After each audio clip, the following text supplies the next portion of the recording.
Hey guys, welcome back to our new class. और आज की क्लास में हम सीखने वाले हैं प्रीपोजिशन से रिलेटेड कुछ वर्ड्स के बारे में। देखो, आपको लगता है कि आपने ये चीजें नहीं सीखी तो आप सेंटेंस बना दोगे, है ना, लेकिन इनके बिना आप एक भी सेंटेंस नहीं बना सकते। जहां पर भी ऐसी कंडीशन आई कि आपको किसी के बारे में ये बताना पड़ रहा है कि वो कहां पे है, आप वहीं पे अटक जाओगे। तो आज की क्लास को हम सिर्फ प्रीपोजिशंस तक ही सीमित नहीं रखने वाले हैं।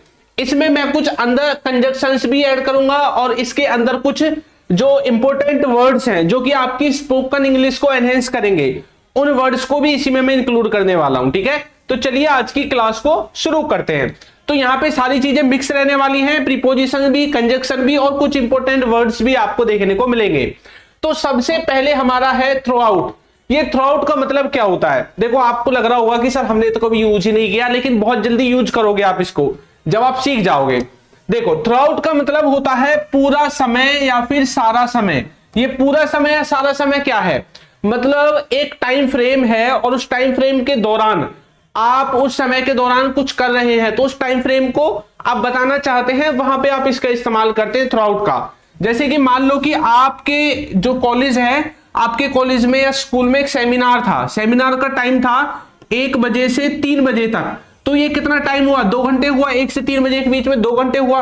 तो इस टाइम फ्रेम के दौरान, यानी किसी भी टाइम फ्रेम के दौरान, पूरा दिन, पूरी रात, पूरे 2 घंटे, पूरे 4 घंटे, पूरा महीना, पूरी साल, ऐसी जो चीजें होती हैं वहां पे हम थ्रू आउट का इस्तेमाल करते हैं। देखो कैसे, जैसे कि उसके भाषण के दौरान हम पूरे समय बात कर रहे थे। मतलब कोई व्यक्ति था, कोई लीडर था, कोई नेता था जो भाषण दे रहा था। आप बोल रहे हैं कि जब वो भाषण दे रहा था ना, उस टाइम फ्रेम के दौरान तो भी हमने बस बातें ही की है ना। तो वहां पे आप कैसे बोलोगे? वी वर टॉकिंग, हम बातें कर रहे थे। पास्ट का कॉन्टिन्यूअस टेंस है ना, वाज वर के साथ वर में आईएनजी लग गई। थ्रू आउट हिज स्पीच, उसकी पूरी स्पीच के दौरान, ये जो थ्रू आउट शब्द है ना, इससे हमें पता चला है कि उस पूरे वार्तालाप, भाषण के दौरान, स्पीच के दौरान हम क्या कर रहे थे? बातें कर रहे थे। एक और देखो, वह रात भर नहीं सो सका, मतलब पूरी रात के दौरान कोई कुछ कर सका, नहीं कर सका। अच्छा, इसमें जो कर सका या कर पाया जो आता है, इसमें क्या इस्तेमाल होता है? Modal verb could. तो हम यहां पर कुड लाएंगे। ही कुडंट स्लीप, वो नहीं सो सका। थ्रू आउट द नाइट, पूरी रात के दौरान वो नहीं सो सका। इस तरह से आप इसको बनाओगे, है ना। आगे देखो, नेक्स्ट है हमारा रिगार्डिंग। रिगार्डिंग आपने बहुत देखा होगा, आपके स्कूल में टीचर्स, कॉलेज में टीचर्स रिगार्डिंग लिख के बहुत सारी चीजें जो है आप जब भेजते हैं ना, तो उसमें नीचे लिख देते हैं अपने बारे में, है ना, कि आप किसके बारे में बातें कर रहे हैं। देखो, रिगार्डिंग का मतलब होता है किसी चीज के संबंध में, जो आप किसी चीज के बारे में कुछ कहना चाहते हैं। जैसे कि क्या आपके पास इससे संबंधित कोई जानकारी है? क्या आपके पास इससे संबंधित कोई जानकारी है?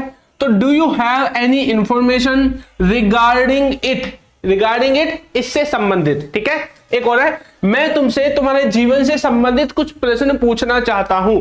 आप बोलते हैं ना, मुझे तुम्हारे बारे में कुछ पूछना है। ठीक है, तो कैसे बोलेंगे? I want to ask you a question. अब देखो, यहां पे कंसर्निंग लिखा हुआ है। आप चाहे कंसर्निंग लिखो या रिगार्डिंग लिखो, दोनों का मीनिंग सेम ही है। ठीक है, आप यहां पे रिगार्डिंग भी बोल सकते हैं, योर लाइफ। इस तरह से सेंटेंसेज आपके फ्रेम होने वाले हैं। नेक्स्ट है हमारा बियॉन्ड। बियॉन्ड का क्या मतलब होता है? बियॉन्ड का मतलब होता है किसी चीज के पार। भैया कौन सा पार है? ये वो वाला पार है जो दिखाई ना दे रहा हो। मतलब किसी चीज के पार कुछ ना कुछ चीज तो है, लेकिन हमें दिखाई नहीं दे रही है। जैसे आसमान के पार बहुत सारी चीजें हैं, लेकिन हमें दिख तो नहीं रही है। तो बियॉन्ड द स्काई आपने सुना होगा, है ना, ये वर्ड सेंटेंस। जैसे कि आसमान के उस पार क्या है, तो कैसे बोलते हैं? What is beyond the sky? तो स्काई का उस पार क्या है? क्या तुम कभी पहाड़ियों के उस पार गए हो? मान लो कि भाई ये पहाड़ी है, ये रही, ठीक है, ये पहाड़ी है। आप अभी फिलहाल इधर खड़े हुए हैं और आप अपने दोस्त बोले कभी इधर गया है? अब देखो, इसके इधर कुछ ना कुछ तो है, लेकिन दिखाई नहीं दे रहा है फिलहाल की कंडीशन में। ये इधर है, तो दूसरी तरफ कैसे दिखाई देगा? बीच में तो पहाड़ है। तो दूसरी तरफ की बात कर रहे हैं ना, तो उस चीज के बारे में बात करते हैं जब वो उसकी तरफ कुछ ना कुछ तो है, लेकिन हमें दिखाई नहीं दे रहा है। तो have you ever gone beyond those hills? देखो, यहां पे हमने प्रेजेंट परफेक्ट में इसको बनाया है, क्योंकि हम प्रेजेंट से रिलेटेड जब भी ऐसी बातें करते हैं कि अब तक क्या तूने कोई काम किया है, तो वहां पे प्रेजेंट के परफेक्ट टेंस का इस्तेमाल होता है। बाकी अगर आपको बेसिक्स इंग्लिश सीखनी है तो हमारी एप्लीकेशन डाउनलोड कर सकते हैं, alpha spoken English, play store पे मिल जाएगी। ठीक है, चलो आगे बढ़ते हैं। नेक्स्ट देखो, अक्रॉस। अक्रॉस का मतलब क्या होता है? अक्रॉस का मतलब होता है किसी चीज के पार, किसी चीज के पार, ये दूसरी तरफ आप बोल सकते हैं, ठीक है। जैसे कि रोड के उस पार मेरी दुकान है। सर बियॉन्ड का मतलब भी के पार था, लेकिन वो दिखाई नहीं दे रहा था। भाई रोड के उस पार, ये रहा रोड, इधर आप खड़े हुए हो, बोल रहे रोड के उस पार दूसरी तरफ मेरी दुकान है, वो तो दिख रही है।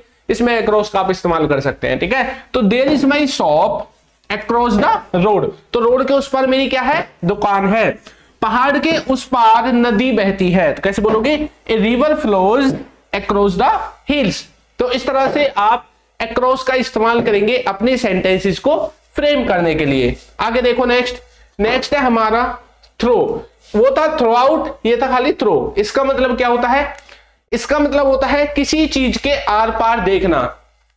मतलब किसी चीज का इस्तेमाल कर रहे हैं आर पार देखने के लिए। जैसे अपने कमरे का, जो आपका रूम है, उसकी खिड़कियां खोल के आप बाहर झांक रहे हैं, दरवाजे खोल के बाहर झांक रहे हैं ना, जंगले में से बाहर झांक रहे हैं, या किसी पाइप में से आर पार देख रहे हैं। तो किसी चीज का इस्तेमाल करके आप आर पार देख रहे हैं, जा रहे हैं, या कोई भी फिजिकल एक्टिविटी कर रहे हैं, ठीक है।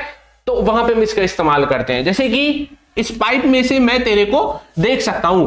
मान लो ये कोई पाइप था, ये वाला, ठीक है। आप बोले इस पाइप में से मैं तेरे को देख सकता हूं। मान लो कोई व्यक्ति यहाँ पे खड़ा था, बचपन में करते थे ना, इधर से देखते थे दूरबीन बनाने के चक्कर में, है ना। चलो आगे देखो, नेक्स्ट है I can see you through this pipe. मैं इस पाइप से तेरे को देख सकता हूं। मैं एक गली से गुजर रहा था, कैसे बोलेंगे, I was passing through a street. Street का मतलब होता है गली, थ्रो का मतलब गली से, गली का इस्तेमाल करके पास यानी गुजरना। पास्ट के कॉन्टिन्यूअस में आपका ये जो सेंटेंस है बनाया गया है, ठीक है। नेक्स्ट हमारा आता है आउट ऑफ। स्कूल में बहुत सुना होगा 50 आउट ऑफ 50, है ना। इसके 50 में से 50 अंक आए हैं, 20 में से 20 आए हैं। तो एक तो ये होता है। एक आउट वैसा होता है, मतलब बाहर निकालने वाला आउट भी होता है, ठीक है। तो किसी चीज के बाहर या किसी चीज में से। देखो जैसे कि वह गांव से बाहर कभी नहीं गया, आउट नहीं हुआ गांव से कभी। तो he never went out of village, तो वो गांव से कभी बाहर नहीं गया।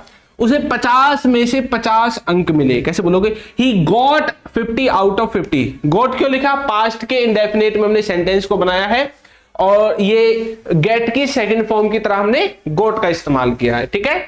चलिए आगे बढ़ते हैं। राउंड। राउंड मतलब क्या होता है सर, राउंड का मतलब तो गोल गोल होता है, घूमना, है ना, सर्कल में होता है एक तरह से। तो वही बात है, चारों तरफ या चारों ओर, एक ही बात है, मतलब चारों तरफ राउंड राउंड घूमना, ऐसे आप लगा सकते हैं, ठीक है।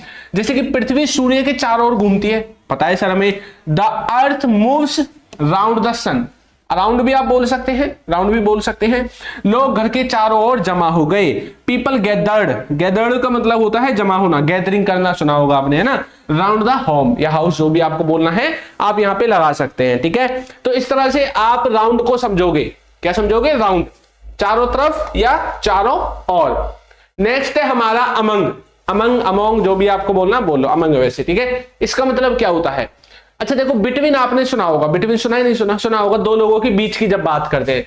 लेकिन यहां पे भी बीच की ही बात होगी, लेकिन वो होंगे दो से ज्यादा पर्सन। कितने से, दो से। बिटवीन में दो की बात करते हैं, इसमें दो से ज्यादा की बात करते हैं। जैसे कि आपका भाई है या आपके पापा जी हैं, वो घर से निकल के बाहर चले गए गली मोहल्ले में आपके में, ठीक है, और चौराहे पे या जहां पे भी आपके पड़ोस के लोग इकट्ठे होकर बातें करते हैं, ठीक है।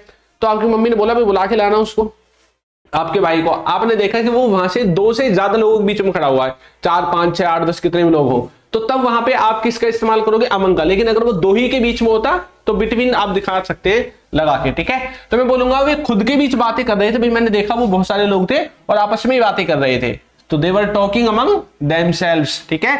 इसी तरह से हम आपस में अध्ययन कर रहे थे। हम क्या कर रहे थे भैया, आपस में अध्ययन कर रहे थे।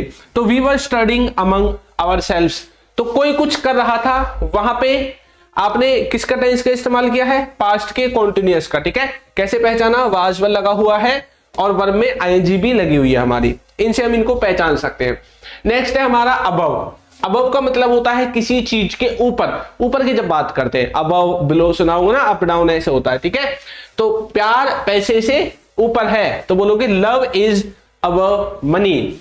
ज्ञान सबसे ऊपर है, तो बोलोगे knowledge is above all, knowledge is above all. Next है हमारा आफ्टर।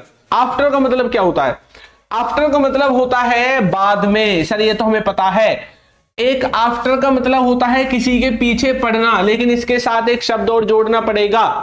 पीछे पड़ना है, पीछे भागना, रन, भागने का मतलब होता है रन, तो रन आफ्टर आपको जोड़ना पड़ेगा, ठीक है। तो वह अपने दोस्तों के बाद पहुंचा या आया, ही reached after his friends. Police चोर के पीछे पड़ी थी, अब चोर के पीछे भाग रही थी। The police were after the thief, ये तो खाली वैसा है पीछे पड़ना, और अगर आपको बोलना है पीछे मतलब भाग रही थी तो आप रन और लगा दोगे इसके साथ, रन आफ्टर, है ना। लेकिन अगर कॉन्टिन्यूअस टेंस है तो रन को ही चेंज करोगे, रनिंग आफ्टर बन जाएगा फिर, ठीक है। ऐसे आप सेंटेंसेस को बनाओगे। आगे देखो, नेक्स्ट है बीनीथ। एक होता है अंडरनीथ और बीनीथ, दो चीज होते हैं। इनका मतलब होता है दो चीजों के बीच में जब आप किसी तीसरी चीज की बात करते हैं, ठीक है। तो दो जगहों के बीच में, आपके घर में 3-4 मंजिल मकान है, मान लो ये हो गया भाई ग्राउंड फ्लोर, ये हो गया फर्स्ट फ्लोर, ये हो गया सेकंड फ्लोर, ये होगा थर्ड फ्लोर। तो बीच में ये जो दो है ना, इनके लिए आप बीनीथ का इस्तेमाल कर सकते हैं इनकी पोजीशन को बताने के लिए, ठीक है। चलिए तो कैसे बोलेंगे, मैं आम के पेड़ के नीचे बैठा था, I was sitting beneath the mango tree. या अंडर का इस्तेमाल भी कर सकते हैं भाई, यहाँ पे तो जरूर थोड़ी बीनीथ ही लगाना, अंडर का इस्तेमाल भी कर सकते हैं, ठीक है, अगर आपको अंडर याद रहता है तो। अपोजिट, सर ये तो पता है, विपरीत, उल्टी दिशा में, दूसरी तरफ, है ना, यही होता है। खेल का मैदान तुम्हारे घर के सामने है, the play ground is opposite your house, ठीक है। उसकी गाड़ी स्कूल के सामने खड़ी है, तो कैसे बोलेंगे, हिज कार इज पार्क्ड, खड़ी होने का मतलब पार्क, स्टैंड विटेंड मतलब लगा देना, ठीक है। अपोजिट टू द स्कूल, तो उसकी गाड़ी कहां पे खड़ी हुई है, तुम्हारे स्कूल के अपोजिट में खड़ी हुई है भैया, स्कूल के दूसरी तरफ खड़ी हुई है। नेक्स्ट है फ्रॉम। फ्रॉम का मतलब होता है एक तो किसी जगह से जब आप आ रहे हैं ऐसा दिखाना चाहते हैं, I have come from Ranchi, है ना, या I have come from Delhi, ऐसा आप दिखाना चाहते हैं, मतलब जिस जगह से आप आए हैं। दूसरा, आप किसी समय के बारे में जब बात करना चाहते हैं। और तीसरा, किसी स्रोत, स्रोत का मतलब होता है सोर्स, ठीक है, किसी भी सोर्स के बारे में जब बात करेंगे। तो मैं अगले सप्ताह से अपना काम करूंगा, अगले सप्ताह से काम करूंगा, समय के बारे में बात हो रही है। I will start my work from the next week, I will start my work from the next week, तो मैं अगले सप्ताह से भैया क्या करूंगा, काम करूंगा। मैंने ये जो जानकारी है, ये जो जरूरी जानकारी है, ये गूगल से ली है। कहां से, गूगल से। तो बोलोगे I got the required details from Google, या I got these details from Google. इस तरह से आप इस सेंटेंस को बनाओगे, आपका सेंटेंस बनके हो जाएगा रेडी एकदम फटाफट, ठीक है। चलो आगे बढ़ते हैं। नेक्स्ट देखो, नेक्स्ट है ऑफ। कौन सा ऑफ है, जिसमें दो लगे हुए हैं, एक सिंगल वाला भी होता है, पता है ना इसका मतलब, इसका मतलब होता है काके की, और इसका मतलब होता है किसी चीज से अलग होना, किसी की सतह से अलग होना, जैसे पेड़ से पत्ता टूट के नीचे गिर जाता है, ठीक है। तो मैंने डेस्क से अपना लैपटॉप उठा लिया, I picked his laptop off the desk, ठीक है, या ऑफ हिज डेस्क, जो भी आपको बोलना है। वहां से प्लेट हटा दो, तो बोलोगे move the plates off from there, move the plates off from there. इस तरह से सेंटेंसेस आपके बनेंगे।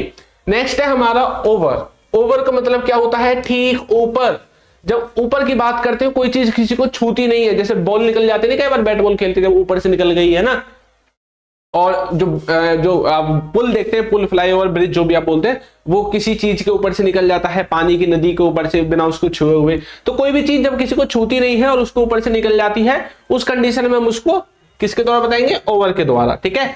तो यह गेंद जो है मेरे सर के ऊपर से निकल गई, ऊपर से निकल गई। अब तो this ball went over my head, this ball went over my head, हमारे सर के ऊपर छत है भाई, हमें पता है छत्ती है सबके, है ना। तो we have a roof over our head, तो ओवर का इस तरह से आप इस्तेमाल करोगे सेंटेंसेस को फ्रेम करने के लिए। अब आ गया सबसे कठिन चीज, सिंस।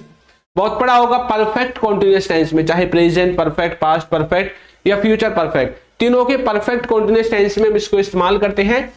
किसी चीज से, यानी कि यहां पे आप एक तरह से लगा लो निश्चित जो होता है समय, फिक्स टाइम जो होता है, किसी चीज का स्टार्टिंग टाइम जो होता है, उसके बारे में बात करते हैं, तब आप इसको लगाओगे, ठीक है। तो मैं दोपहर से, देखो आपने स्टार्टिंग टाइम बता दिया, कब से, दोपहर से। तो I have been writing since morning या आफ्टरनून, जो भी आपको बोलना है। सुबह से होगा तो मॉर्निंग, दोपहर से आफ्टरनून, शाम से इवनिंग, ठीक है। वह रविवार से काम कर रहा है, कब से, रविवार से, फिक्स टाइम बता दिया।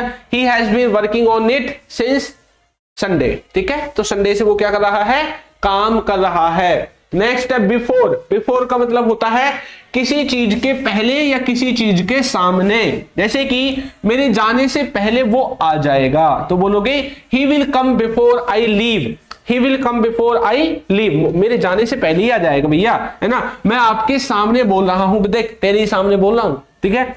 Now I am speaking before you, now I am speaking before you, ठीक है। तो इस तरह से आप इसको भी बना दोगे। सबको क्लियर हुआ भाई? यहां तक कोई समस्या परेशानी आ रही हो तो मुझे जरूर कमेंट करके बता देना, ठीक है। कोई भी चीज आपको समझ में ना आए, और अगर आपको बेसिक से इंग्लिश सीखनी है तो हमारी एप्लीकेशन है alpha spoken English, play store पे मिलेगी, वहां पे जाकर आप इसको डाउनलोड कर सकते हैं। तो हमारी वीडियोस आपको कैसी लग रही है हमें जरूर कमेंट करके बताएं।